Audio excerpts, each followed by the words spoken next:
check. Oh, I fixed it. Okay. I guess I didn't have to restart, but I did anyway.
This one is live. That one is not live.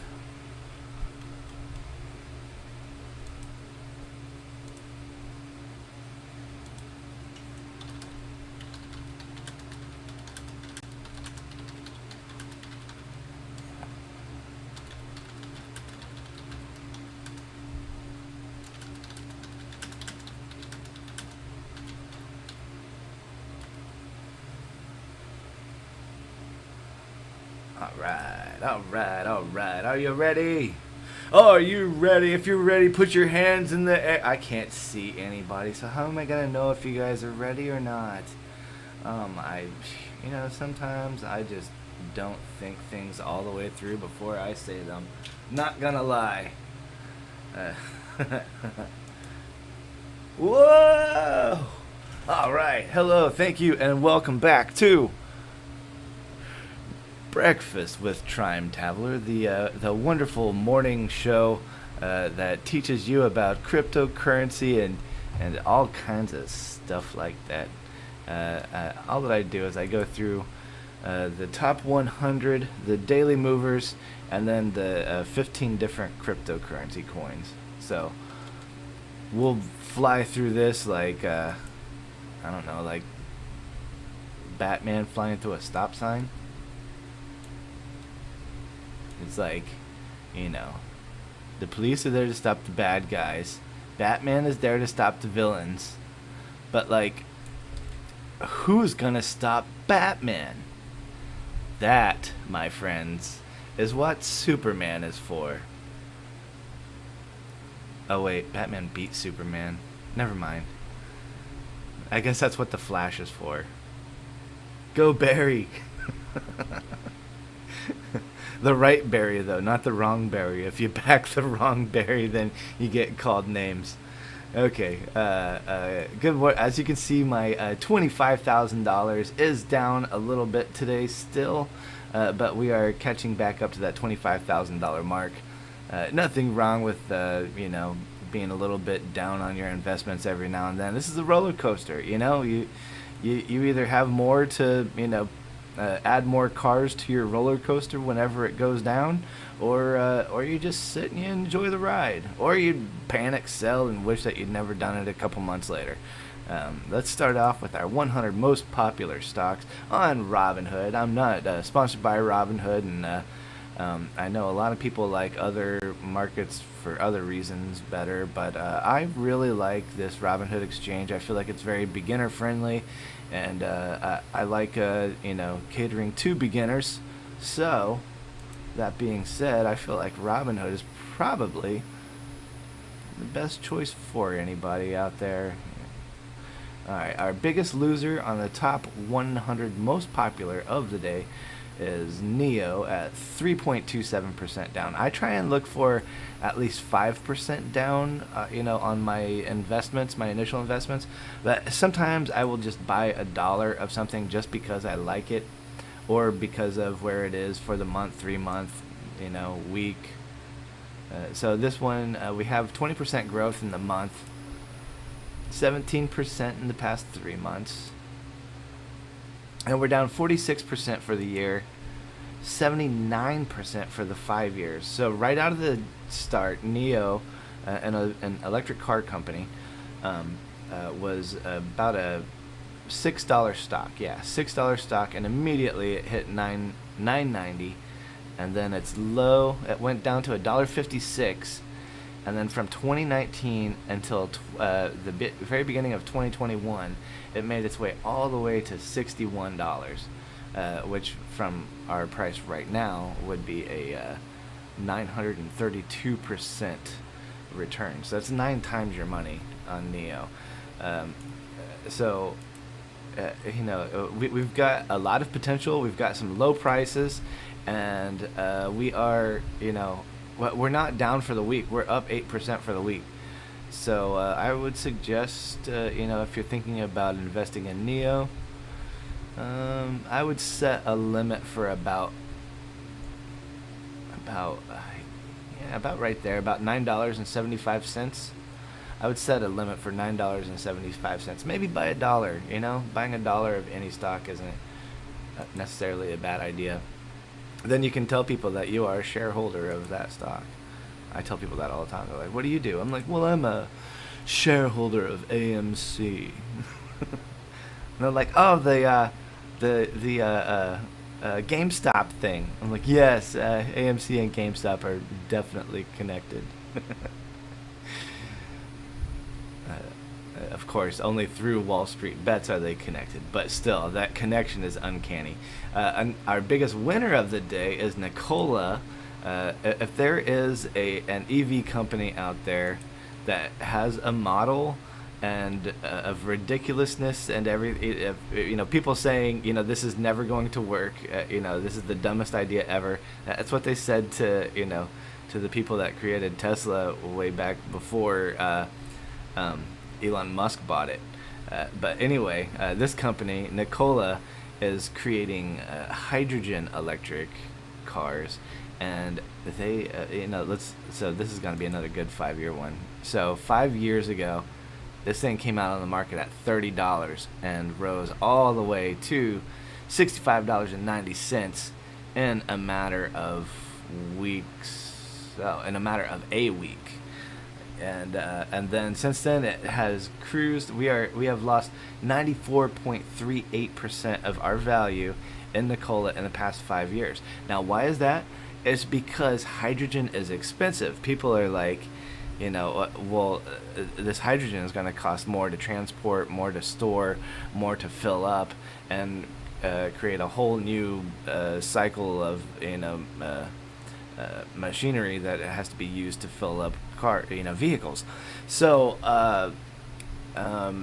people, they have their idea is that their cars will be relevant once they start making enough hydrogen.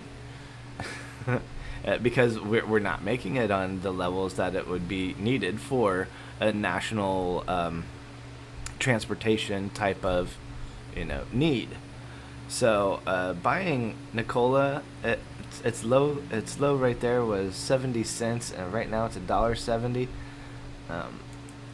Man, okay, so it is up 70% in the past 3 months, and still down 65% in the past year. So there is definitely a possibility that Nikola could one day see this $8 mark again. We could even see that $60 mark again. And all that needs to happen is they need to just continue basically what they're doing. They are getting orders. They are shipping vehicles. People are about to start seeing them on the streets. And then, as they gain popularity, because you can still plug these things in and charge them.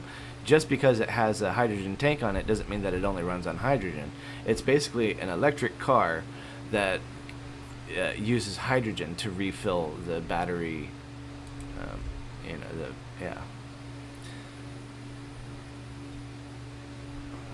Let's look one more time at our winners.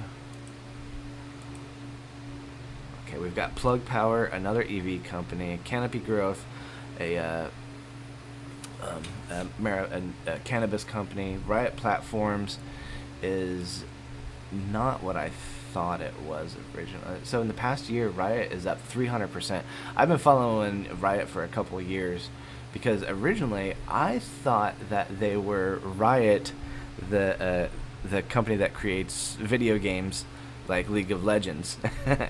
But it's not. That's not who they are at all. Riot Platforms Inc. is a Bitcoin mining company engaged in the provision of special cryptocurrency mining computers. It invests in Variety, CoinSquare, and Test. The firm operates through the following segments: Bitcoin mining, data center hosting, and engineering. The company was founded on July 24th, 2000, and is headquartered in Castle Rock, Colorado. The listed name for Riot is Riot Platforms Inc. And they have nothing to do with the game League of Legends, believe it or not. Yeah. So our 5-year on these guys, our peak right there is $71, and we're at $18 right now. But we are definitely, we're up 300% for the year. I wouldn't suggest buying too many shares of this at once, just because it's high right now. If you set a limit for, $17 or whatever. Let's see what the lowest. Wow. So the lowest we've seen all week is $14.83, but it's just a constant. It's just a constant pattern of growth. Might as well buy some. So there's the 3 months. You can see here it was 13. It's had its fluctuations, its volatility. Its lowest point in the last 3 months is $9.97, and right now it's $18. So come on. All right, that's it for the top 100. Now let's go to our daily movers. Our daily movers. These are the biggest movers of the day. That's up and down, and that is once again on Robinhood. Our biggest loser of the day is Viasat. Is this a Viasat Inc. engages in providing communications technologies and services. It operates through the following business segments: satellite services, commercial networks, and government systems. The satellite services segment provides satellite-based high-speed broadband services with multiple applications to consumers, enterprises, and mobile broadband customers. Okay, so these guys are Starlink's big competition. And them being down like that, this isn't the lowest they've been for a year, but almost the entire year we haven't seen lower than $28, and it's $30 right now. So, man, and that volatility. I don't know what happened that made it fall 28% today. Let's see. Shares fell as much as 36% Thursday, on track record for a record drop if losses hold, after the company said an unexpected event occurred. Okay, let's read about that. And this is how you do it. You don't just, unless you're buying $1, you don't just, wow. So this right here, this little red spot right here, if you can see that, is that fall from this morning. But if you actually look at it, okay,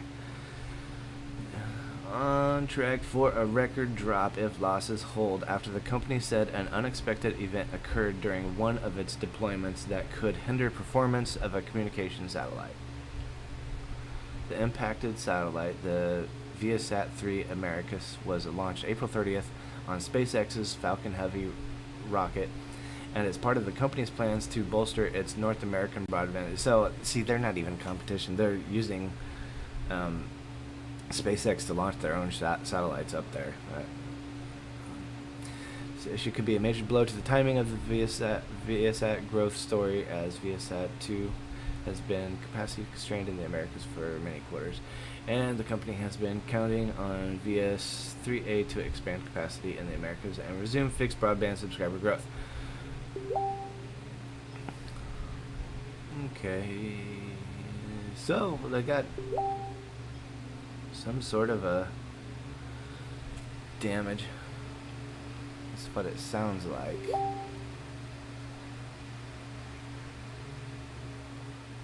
An unexpected event occurred that basically made one of their satellites, the one directly over the United States where they're trying to sell broadband subscriptions, basically that one is the one that broke. And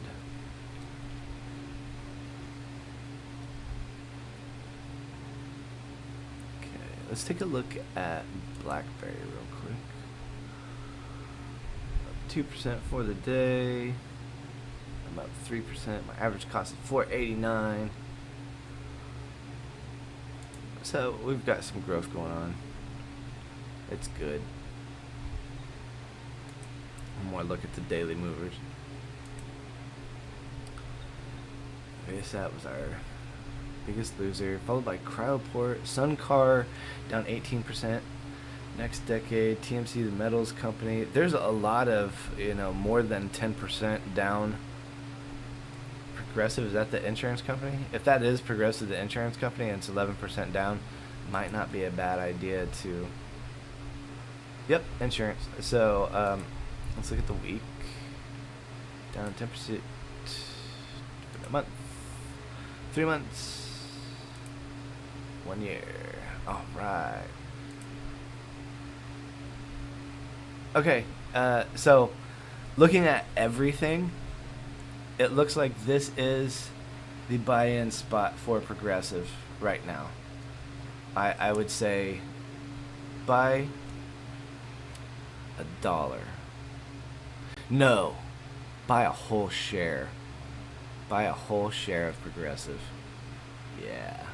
Now, I'm not really supposed to tell people what and when to buy stuff or something like that. I think that's against SEC rules.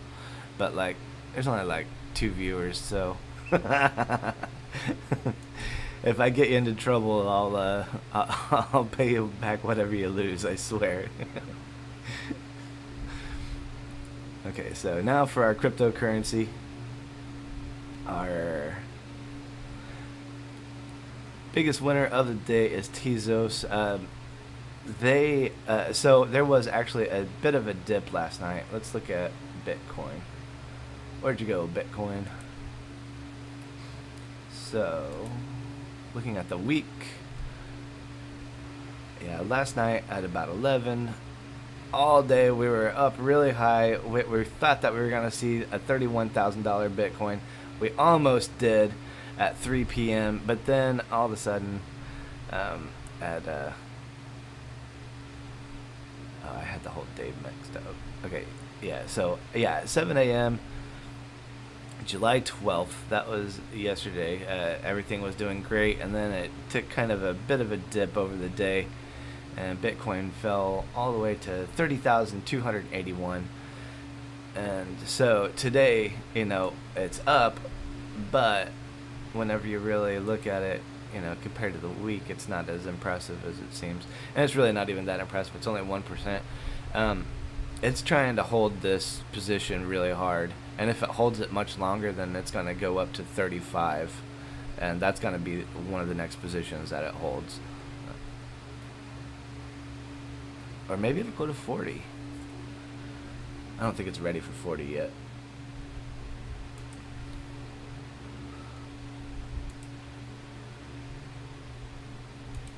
Alright, now Tezos, the XTZ. They are up 3.68% today. Once again, they did kind of the same thing last night. They were doing really good up until that certain time, and then they fell to 0.815, and now it's above where it was. So they've more than fully recovered. They're having a great week. They're up 10% for the week, 17% for the month, and down 22% for the past 3 months. So there's still a lot of growth, and there's still a lot of volatility. So you can, make money buying and selling on the waves, volatility surfing, or you can just roller coaster it, put some money in and wait. Down 40% for the past year, and then the 5-year, the highest that we've seen in 5 years is $8.69. And my theory is that in about another year and a half, a lot of these we're gonna see record highs. So buying right now on this low is the same thing as buying on the low in 2019 for 42 cents. You know, where the low right now is 71. What's right here? Yeah, 71 cents is basically our lowest in the past year, but 5 years, about 4.5 years ago, that it was as low as 42 cents and has been all over the map since then. Above $2. Where is that? $3? $3.50. Back down to $1.40. Back up to almost $4.20. Back down to $2. Back up to $7. Back down to $2.43, and then $8.69 is our high. And from that point, we've gone all the way back down to 85 cents, losing almost, what would that be, about 90% of the cost from there to there. So anyone who bought right there and has been holding this whole time are crying. They're like, what do I do? What do I do? And you have three choices at this point. If you bought your XTZ at $8, if you bought your X at $8, then the one thing you can do is sell the bag and put it in something else. It's bothering you looking at it, and you're not going to get over it, and it's taking years off of your life just trying to figure out what to do. So the best thing to do is just to sell it. The other choice is buy more. On these dips, the volatility is huge. If you can't afford, if you lost 90% of your money and you can't afford to double the amount that you have right now, double your amount of XTZ, not the amount that you spent originally. You should be able to triple, even quadruple the amount that you have, and bring your average price down low enough that on these volatility, ups and downs, you should be able to make all of your money back, because it's intense. $1.41, 71 cents. There's double your money right there between January 1st and February 22nd. You could have basically doubled your money right there. And then the lowest that we saw was 72 cents. We're at 85 cents right now. There's no reason not to buy this very moment.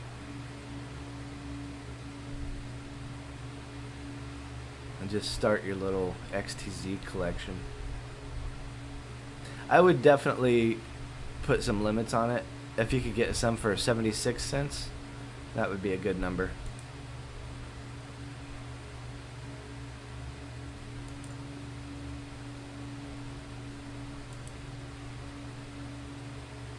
Our lowest for the week is 78 cents is our lowest for the week. So yeah, 78 cents might be a better limit to put on this. But overall, our cryptocurrency is doing really good, depending on where you bought and how much you bought and what you bought. Looking at the 3 month on Doge, it's one of the few where, I was saying, I'm gonna admit this, I was saying anything under 10 cents is good, and that was back whenever it was about 9 cents per share, and then it fell all the way to below 8 cents, and even further to 6 cents. It went all the way to 0.060. That's pretty darn low. But my average cost is 0.06528, and my total return right now is basically even. I'm down $3, up $41 for the day. But I do wish that I could buy some more at that below 6 cents mark. My average was up to I think it was 8 cents or something like that, and I had to buy a lot more to get this average down that low.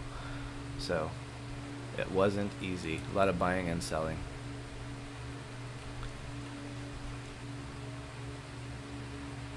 And that's all I got for the day. Anything interesting happening before we go?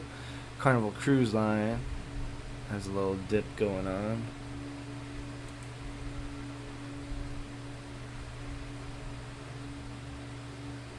And that's a 5-year of Carnival Cruise Line. They're still down 70% in the past 5 years,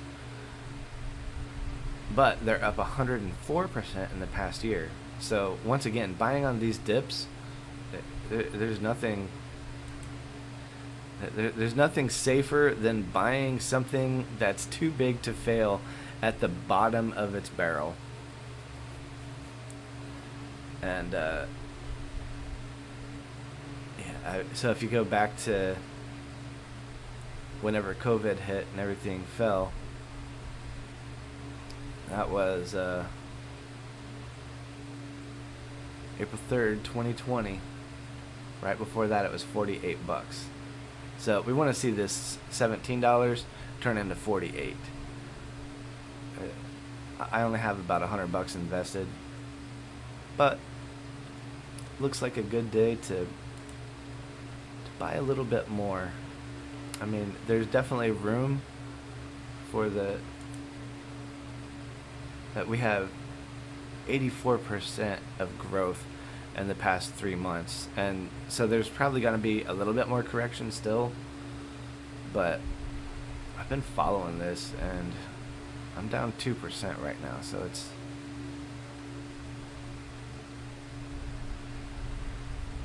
not the worst time to buy it.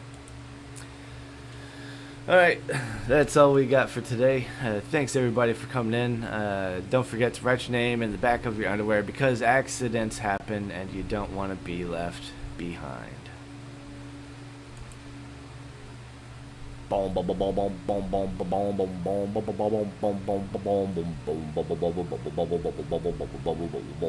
Boom.